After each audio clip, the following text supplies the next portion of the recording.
Hello friend, welcome back to my channel. बच्चों, chapter 4 quadratic equation exercise 4.2 question number 4 तक मैं करा चुकी हूँ बच्चों। आप मेरी पिछली वीडियो चेक कर सकते हैं। आज क्वेश्चन नंबर 5 से करेंगे। इसमें क्या दिया है? राइट ट्राइंगल दिया है। राइट ट्राइंगल पता होगा, 90 का एंगल जिसमें बनता है। उसका एल्टीट्यूड कितना दिया है? 7 centimetre less than it's base. Base से कितना कम है? 7 सेंटीमीटर। हाइपोटेन्यूज दिया 13 सेंटीमीटर। तो अदर टू साइड्स हमें निकालनी है। किस तरह से करेंगे बच्चों? सॉल्यूशन देख लीजिए। बच्चों, सॉल्यूशन स्टार्ट करते हैं। यहाँ पर हम बेस क्या ऐड करेंगे? एक्स ऐड करेंगे। और ये क्या है हमारा? एल्टीट्यूड। एल्टीट्यूड क्या होता है? जो परपेंडिकुलर होता है या जो हाइट होती है। इसमें परपेंडिकुलर कितना दे रखा है हमें? बेस से कितना लेस है? 7 लेस है, ये हो जाएगा। और हाइपोटेन्यूज कितना दे रखा है? 13 सेंटीमीटर। ठीक है, अब हम पीआरटी थ्योरम लगाएंगे। पीआरटी थ्योरम क्या होती है? हाइपोटेन्यूज का square is equal to perpendicular का स्क्वायर प्लस बेस का स्क्वायर। ठीक, ये याद होनी चाहिए आपको। फॉर्मूला आप या पढ़ भी चुके होंगे। हाइपोटेन्यूज की जगह कितना रखेंगे? 13 का स्क्वायर। परपेंडिकुलर कितना? x माइनस 7 का स्क्वायर। और बेस कितना है? x का स्क्वायर। यहाँ पर इसका स्क्वायर करेंगे 13 का 169 हो जाएगा। यहाँ पर a माइनस बी का होल स्क्वायर का फॉर्मूला खोलेंगे। ये हो जाएगा x स्क्वायर और ये हो जाएगा b का स्क्वायर माइनस 14x। फॉर्मूला खोल दिया है मैंने। अब कितना हो जाएगा बच्चों? ये हमारे पास एक्स स्क्वायर, 7 का स्क्वायर करेंगे 49 minus 14x plus x square. ठीक, अब बच्चों ये कितना हो जाएगा? एक्स स्क्वायर और x square 2x square 49 minus 14x। अब इसको सीधा करके हम लिख सकते हैं। ये वाली टर्म हम इधर ले आएंगे और 169 को RHS में पहुंचा देंगे। ठीक है, अब कितना हो जाएगा? ये 2x स्क्वायर माइनस 14x मैंने पहले लिख लिया है। और 169 को हम LHS में ले आएंगे, माइनस का हो जाएगा 2x स्क्वायर माइनस 14x। इन दोनों को हम माइनस करेंगे, साइन बड़े नंबर का आएगा, मीन्स माइनस का आएगा। और माइनस करके कितना आएगा? 120। ठीक, अब तीनों में से 2 क्या निकाल लेंगे बच्चों? कॉमन निकाल लेंगे। कितना हो जाएगा? 7 ज़ा और ये हो जाएगा 60 बचेगा। 2 कॉमन निकल कर ये 2 0 में चला जाएगा। 7x minus 60।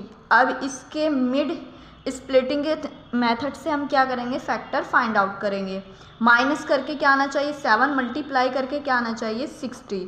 सबसे पहले मैंने इसके लिए आपको एक तरीका बता रखा है। प्राइम फैक्टर करेंगे, ये हो जाएगा और ये हो जाएगा। 3 5 ज़ा 15, 5 1 ज़ा 5। अब बच्चों कैसे करेंगे? हम क्या करेंगे? इन तीनों को एक साथ ले लेंगे। इन तीनों को जब हम एक साथ लेंगे कितना होगा? 2 2 ज़ा 4, 4 3 ज़ा 12 और 5 को रखेंगे अलग। तो बच्चों 12 में से अगर हम 5 माइनस करेंगे तो क्या हो जाएगा? 7। और 12 की मल्टीप्लाई 5 से करेंगे तो बच्चों क्या हो जाएगा? 60।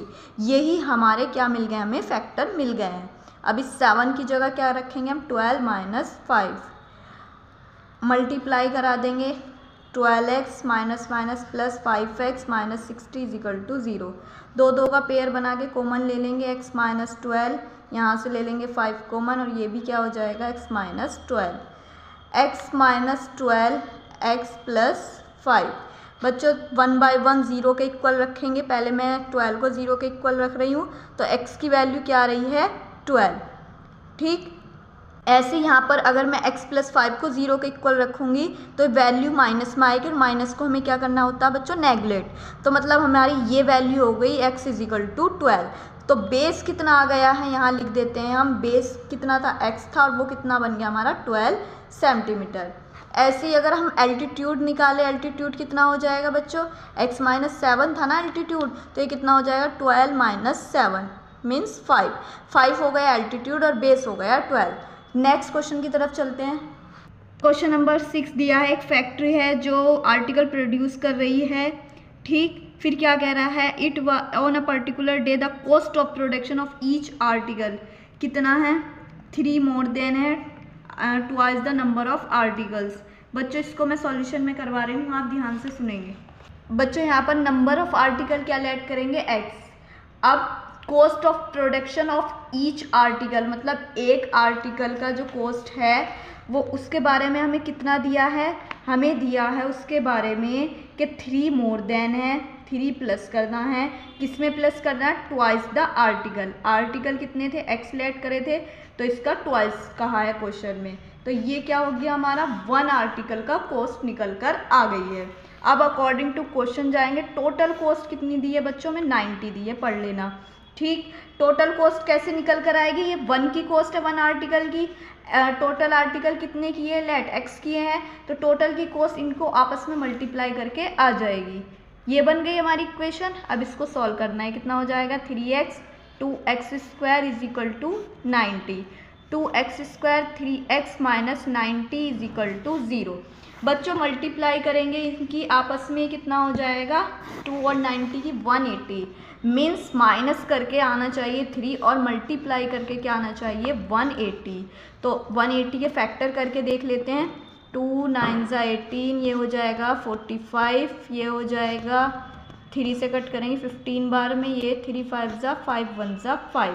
अब इनको देखना है हमें कि हमें माइनस करके लाना है 3 और मल्टीप्लाई करके लाना है 180। तो बच्चों हम क्या करेंगे, इनको 2 2 और इनको साथ लेंगे और इन दो को एक साथ लेंगे, उससे क्या होगा, 2 2 4 4 3 12, इनकी क्या आई मल्टीप्लाई 15 में से 12 माइनस करेंगे क्या हो जाएगा 3, और 15 और 12 की मल्टीप्लाई करेंगे क्या हो जाएगा 180। तो बस यही लिख देंगे अब हम, 15 minus 12 h 90 is equal to 0। x की मल्टीप्लाई कर देंगे, कितना हो जाएगा 15x minus 12x minus 90 is equal to 0। दो दो का पेयर बना के कॉमन ले लेते हैं, यहाँ से x आएगा, ये हो जाएगा 2x प्लस 15, और यहाँ से बच्चों क्या आएगा, 6 कॉमन आ जाएगा, ये हो जाएगा 2x plus 15 is equal to 0। 2x plus 15 और x माइनस 6, ये हमारे फैक्टर आ गए बच्चों। यहाँ पर माइनस निकल कर आएगा और माइनस को हम क्या करते हैं, नेगलेक्ट करते हैं, तो हमारे पास ये ओनली ये वाले फैक्टर निकल कर आएंगे। x की वैल्यू क्या आ जाएगी बच्चों 6।